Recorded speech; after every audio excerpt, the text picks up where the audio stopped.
अयं निज परो वेति गणना लघुचेतसाम् उदार चरितानान्तु वसुधैव कुटुम्बकम्। चैतन्य चिन्तन हरेक बिहान 5 बजे वसन्त विश्वामित्रको साथमा। चैतन्य चिन्तन काठमाडौँमा रेडियो NRN 99.1 र नेपाली रेडियो नेटवर्क मार्फत देशैभरि। चैतन्य चिन्तन। ओम सर्वे भवन्तु सुखिनः, सर्वे सन्तु निरामयाः, सर्वे भद्राणि पश्यन्तु, मा कश्चित् दुःखभाग् भवेत्। ओम शान्तिः शान्तिः शान्तिः।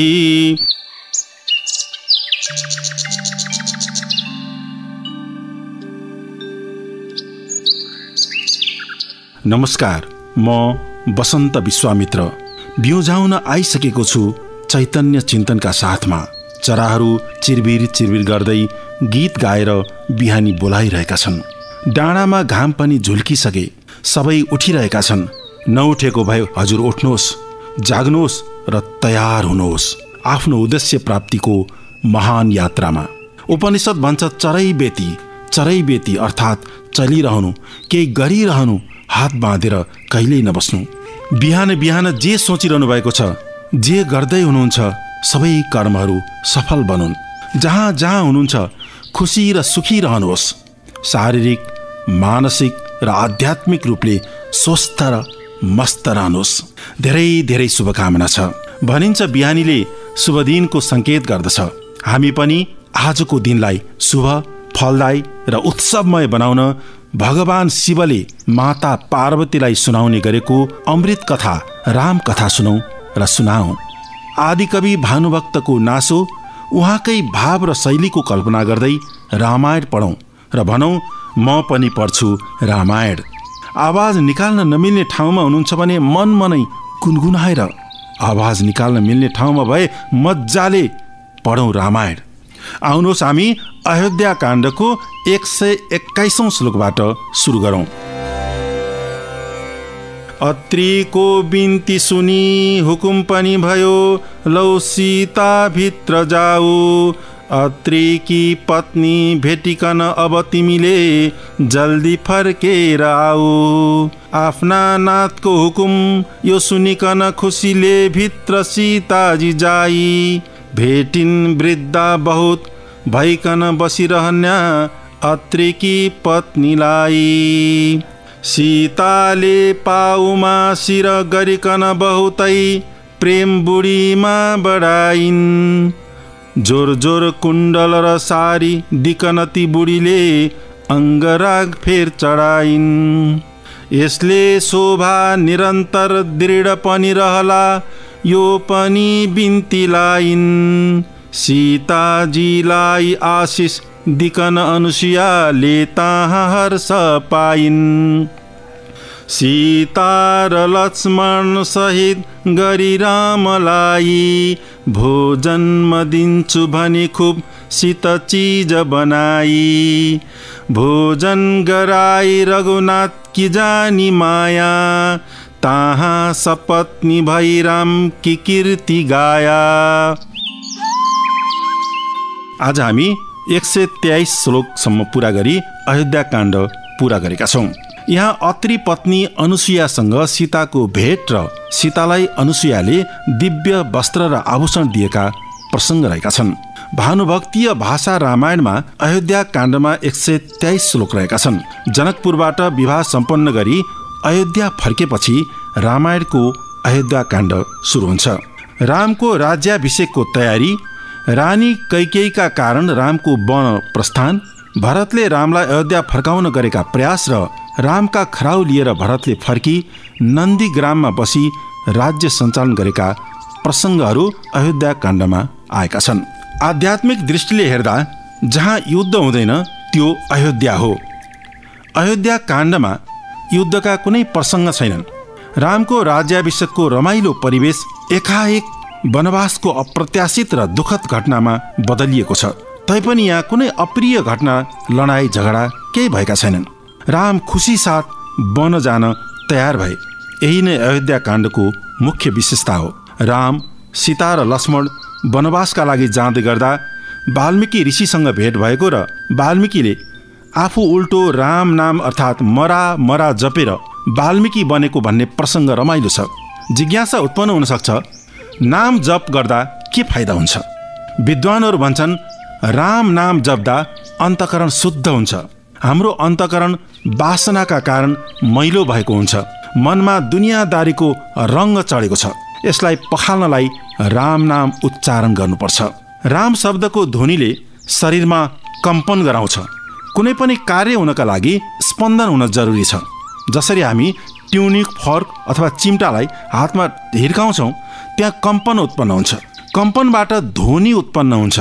शक्तिको रूपान्तरण एक अवस्थाबाट अर्को अवस्थामा हुन्छ, तर शक्ति नष्ट भने कहिले हुँदैन। कम्पनबाट ध्वनि निस्के जस्तै ध्वनिबाट कम्पन पनि निस्कन्छ। राम राम जप्दा हाम्रो हृदयमा एक प्रकारको कम्पन उत्पन्न हुन्छ, एक प्रकारको स्पन्दन हुन्छ, अर्थात् हलचल हुन्छ। त्यहाँ आकृति पनि बन्दछ। यसले मूलाधार चक्रदेखि सहस्रारसम्मका समग्र क्रियाशक्ति र प्रज्ञाशक्तिको मेरुदण्ड, जहाँ इडा, पिङ्गला, सुषुम्ना जस्ता बन्धन एकैचोटि हल्लिन पुग्छन्, त्यहाँ क्रिया र प्रज्ञाको शक्ति अवरुद्ध हुन पुग्छ र सम्पूर्ण जागृत हुन चाहन्छन्। यसैलाई योगीहरूले कुण्डलिनी जागरण भन्छन्। कुण्डलिनी भनेको सर्पाकार शक्ति हो। सङ्गीतकारले राग गाउँदा धुलो या बिछाइएको पाउडरबाट धुन अनुसारको आकृति बन्नु र कुनै राग बजाउँदा पानी पर्नु पनि उच्चारण या ध्वनिकै प्रभाव हुन्। भक्तहरूले भगवानको नामलाई प्रमुख मानेका छन्। उनीहरूले रामलाई भन्दा पनि राम नामलाई बढी महत्त्व दिन्छन्। आनन्द रामायणमा पनि राम नामको रमाइलो प्रसङ्ग रहेको छ। भगवान शिव माता पार्वतीलाई सुनाउँदै हुनुहुन्छ, हे देवी, मुनि वाल्मीकिले रचना गर्नुभएको 100 करोड श्लोक भएको रामायण ऋषि मुनिहरूले आश्रमहरूमा पढ्न थाले। देवताहरू पनि रामायण पढ्न विमानमा चढी चढी आकाशमा भेला भए। सबै कथा राम्रोसँग सुनिसकेपछि मुनीश्वर वाल्मीकिको स्तुति र जय जयकार गर्दै पुष्प वृष्टि गरे। यो उत्तम महाकाव्य रामायण सुनेपछि यक्ष, किन्नर, मुनि, गुह्यक, देवता, गन्धर्व, राजा महाराजा, ब्रह्मा, शिव, मनुष्य लगायत सबैजना रामायण प्राप्तिका लागि झगडा गर्न थाले। देवताहरूले स्वर्ग लैजान खोज्ने, दैत्यहरूले रसातालमा र ऋषि मुनि, राजा र सर्वसाधारण जनले मर्त्यलोकमै राख्न चाहने। यसरी रामायणका लागि तानातान जस्तै भयो। रामायणका लागि झगडा हुन थालेपछि भगवान शिवले सबैलाई फकाएर क्षीर सागरमा लैजानुभयो, जहाँ भगवान विष्णु शेष शय्यामा हुनुहुन्थ्यो। सुतिरहेका विष्णु भगवानलाई नाचगान, वेदोस्तुति आदि गरेर जागा गराए। भगवान शिवले रामायण बारेको विवाद सबै कुरा भगवान विष्णुलाई सुनाए। भगवान विष्णु शिवजीको कुरा सुनेर हाँसे। विष्णुले रामायण महाकाव्यलाई 3 भाग लगाइदिए। देवताहरूलाई 33 करोड 33 लाख 33 श्लोकको भाग लगाएर रमापतिले 10-10 अक्षर भएको मन्त्रको पनि भाग लगाए। बाँकी 2 अक्षर शिवजीले मागेकाले शिवलाई प्रदान गरे। भगवान शिव काशीमा बसेर तिनै 2 अक्षर रामले मर्न लागेको मानिसको कानमा उपदेश दिने गर्दछन्, राम राम भनेर। भगवान शिव पार्वती मातालाई भन्नुहुन्छ, हे पार्वती, 2 अक्षर राम नै तारक मन्त्र हो। त्यसपछि भगवान विष्णुले लक्ष्मीलाई 3 अक्षरको मन्त्र दिनुभयो। त्यसै गरी गरुड र शेष नागरलाई पनि 3-3 अक्षरको मन्त्र दिनुभयो। लक्ष्मीले त्यो मन्त्र वैकुण्ठमा लग्नुभयो। लक्ष्मीले लगेको 3 अक्षरको मन्त्र स्वर्गका सबै देवताहरूले प्राप्त गरे।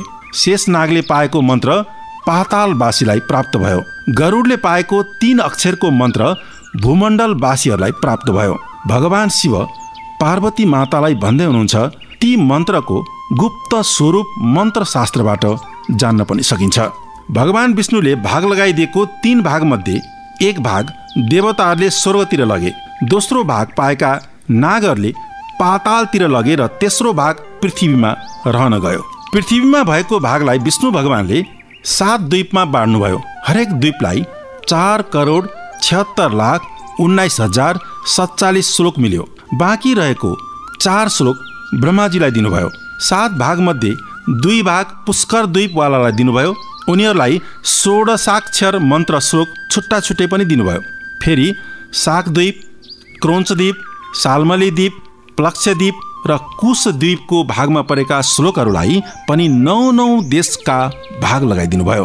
ती देशका भागमा 68,02,721 श्लोक प्राप्त भए।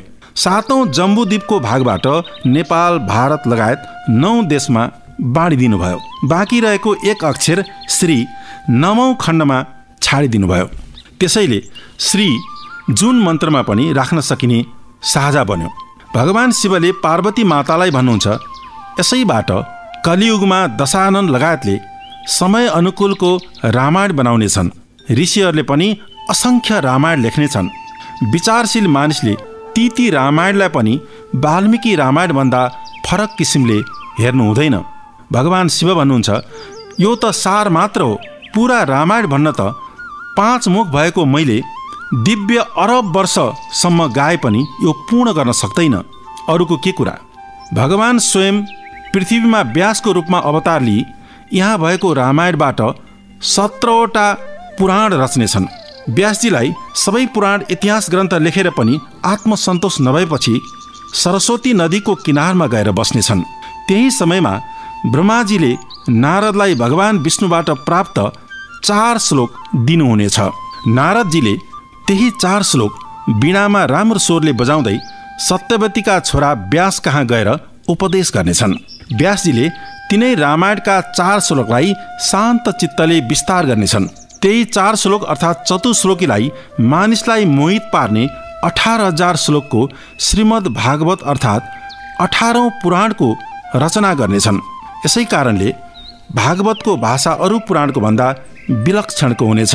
पार्वती माताले सुन्न चाहेकाले भगवान शिवले भन्नुभयो, सम्यक पृष्ठम त्वया देवी सावधान मना शृणु नारदोक्तांश चतुः श्लोकांश तवाग्रे प्रवदाम्यहम् नारदायापि कथिता विधिनाये पुरा शुभाः ब्रह्मणे विष्णुना पूर्वं श्रीरामचरितं यदा विभक्तं हि तदा दत्रा शेषभृता सुपर्ण्यदा तान् शृणुषु चतुश्लोकान् विष्णुनोक्तान् स्वयंभुवे। शिवजीले भन्नुभयो, हे पार्वती, यो संसार उत्पन्न हुनुभन्दा पहिला न कोही सत् वस्तु थियो न असत वस्तु नै थियो। केवल सबै कारणले बीज म मात्रै थिएँ। त्यसै गरी प्रलय भएपछि जुन कुरा बाँकी रहन्छ त्यो म नै रहनेछु। जुन वास्तविक वस्तु होइन तापनि सद्विचारको अभावले वास्तविक जस्तो लाग्छ। तर जब मानिस आत्मा अनात्माको तथ्य विचार गर्छ तब आत्मा बाहेक अरू कुनै पनि चिज छैन भन्ने जान्दछ। त्यसपछि आत्मा सम्बन्धी मायालाई मृग मरीचिको आभास भ्रान्ति भन्ने बुझ्दछ।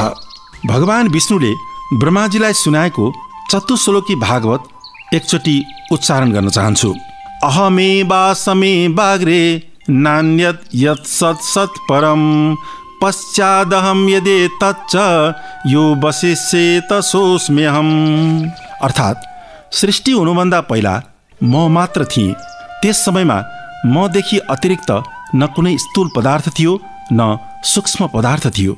न त ती स्थूल र सूक्ष्म दुवैको कारण अज्ञान नै थियो। जहाँ सृष्टि छैन त्यहाँ म पनि छु। सृष्टिको रूपमा जुन वस्तुहरू प्रतीत भइरहेका छन् ती पदार्थहरू पनि म नै हुँ। प्रलयकालमा जुन वस्तु अवशिष्ट अर्थात् बाँकी रहन्छ त्यो पनि म नै हुँ। ऋतेर्थम यत् प्रतीयेत न प्रतीयेत चात्मनि तद्विद्यादात्मनो मायाम यथा भासो यथा तमः।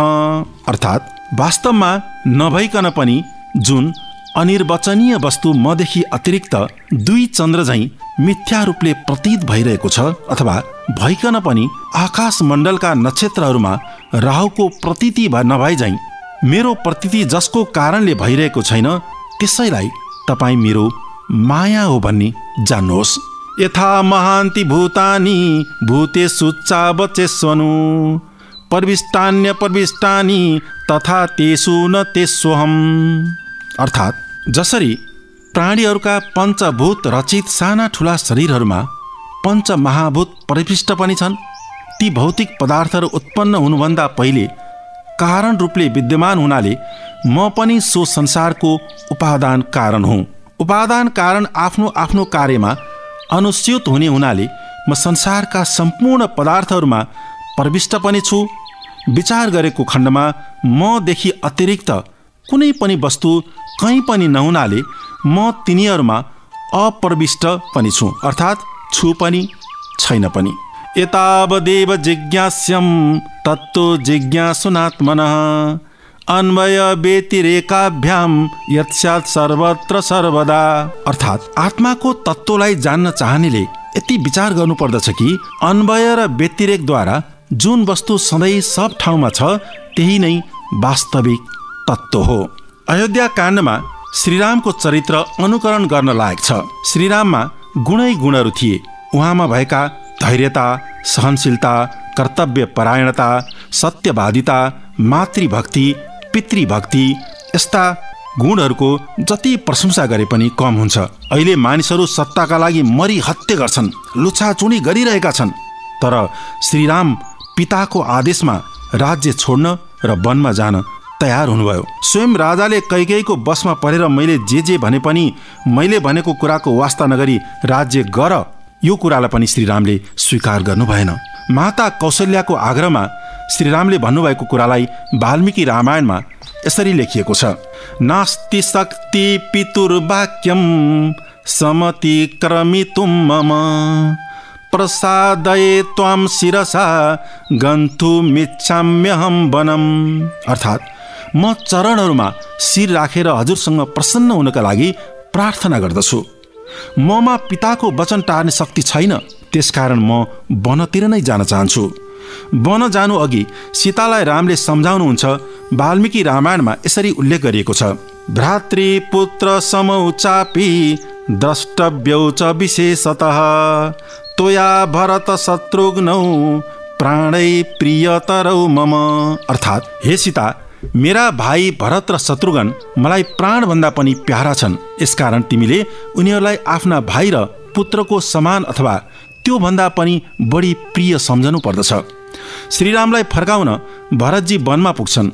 सेनासहित भरतजी चित्रकूट आएको खबर पाएर जब दाजु श्रीरामप्रतिको प्रेमका कारणले लक्ष्मणले क्षुब्ध भएर भरतप्रति भन्न नहुने खालको शब्द भन्नुभयो, तब श्रीरामले भरतको प्रशंसा गर्दै भन्नुभयो, धर्ममर्थम च कामम च पृथिवीं चापि लक्ष्मण इच्छामि भवतामर्थे एतत्प्रति शृणोमि ते भातॄणां संग्रहार्थं च सुखार्थं चापि लक्ष्मण राज्यमप्यहमिच्छामि सत्येनायुधमालभे यद विना भरतं त्वां च शत्रुघ्नं वापि मानद भवेन्मम सुखं किञ्चित् भस्म तत् कुरुतां शिखी स्नेहेनाक्रान्त हृदय शोकेनाकुलितेन्द्रियः द्रष्टुमभ्यागतो ह्यस भरतो नान्यथा गतः। यहाँ सीताजीको चरित्र पनि अपार छ। पतिव्रता नारी, उहाँको प्रशंसा छ। त्यसै गरी लक्ष्मणजीको पनि चरित्र अपार छ। सधैँ दाजु रामको सेवामा रहिरहने लक्ष्मणको चरित्र छ। राम वनमा जाँदा पनि रामसँगै जानु लक्ष्मणको महानता हो। यो कलियुगका भाइहरूले सिक्नुपर्ने चरित्र पनि हो। यो रामलाई अयोध्या फर्काउनका लागि वन जाने क्रममा भरद्वाज ऋषिलाई भरतले भनेको कुरा वाल्मीकिले यसरी उल्लेख गर्नुभएको छ। हतोस्मि यदि मामेवं भगवानपि मन्यते मत्तो न दोषमाशङ्के मैवं मामनुसादिहि न चैतदिष्टं माता मे यदवोचन्मदन्तरे नाहमेतेन तुष्टुश्च न तद्वच्चनमाददे अहं तु तं नरव्याघ्रम् उपयातः प्रसादकः प्रतिनेतुमयोध्यायां पादौ चास्याभिवन्दितुं तं मामेवं गतं मत्वा प्रसादम कर्तुमर्हसि ससम्मे भगवान् राम क्व सम्प्रति महीपतिः। अर्थात् मुने, मबाट कुनै अपराध भएको छैन। फेरि पनि तपाईँ यदि मलाई यति अपराधी मान्नुहुन्छ तब म त हरेक प्रकारले मारिएँ। यसकारण तपाईँ मसँग यस्तो कठोर कुरा नगर्नुहोस्। मेरो अनुपस्थितिमा मेरी आमाले जे भन्नुभयो अथवा गर्नुभयो त्यो मलाई अभिष्ट छैन। त्यसबाट म अलिकति पनि प्रसन्न छैन र न मैले उहाँको कुरालाई मानेको नै छु। म त यस्ता नरश्रेष्ठ श्रीरामलाई प्रसन्न पारेर अयोध्या फर्काएर ल्याउनका लागि र उहाँका चरणहरूमा वन्दना गर्नका लागि वनमा आएको हुँ। यसकारण मलाई यस प्रकार आएको सम्झेर तपाईँ ममाथि कृपा गर्नुहोस् र भन्नुहोस् कि यतिखेर महाराज श्री रामचन्द्रजी कहाँ हुनुहुन्छ। यो सुनेर भरद्वाज बडा प्रसन्न हुनुभयो। जाने चैतन मनस्थम ते दृढीकरणमस्तित्वति। आफन्तहरूकै व्यङ्ग्य बाण र आशंकाको तीक्ष्ण नजरका बीचबाट भरतले जसरी आफ्नो चरित्रलाई निष्कलङ्क, पवित्र र उच्च रूपमा विकसित गरेका छन् त्यस्तो रामायणभरिमै अन्य कुनै पात्रहरूमा देखिँदैन। भरतलाई बेला बेलामा मामा घरमा बोलाउने र राजा बन्नलाई उत्प्रेरित गर्ने गरिएको थियो। तर भरतमा त्यस्तो महत्वाकांक्षा कहिल्यै पलाएन। उनले रामलाई वनबाट फर्काउन कोसिस गरे, सकेनन्। नसकेपछि रामका खराउ लिएर ती खराउलाई नै प्रतिनिधि मानेर राज्य चलाए। पाएँ भन्दैमा राज्य सजिलै लिएनन्। नेपाली उखान पनि छ, खान पाएँ भन्दैमा क्वाप्प नखानु, बस्न पाएँ भन्दैमा थ्याच्च नबस्नु, बोल्न पाएँ भन्दैमा प्याच्च नबोल्नु।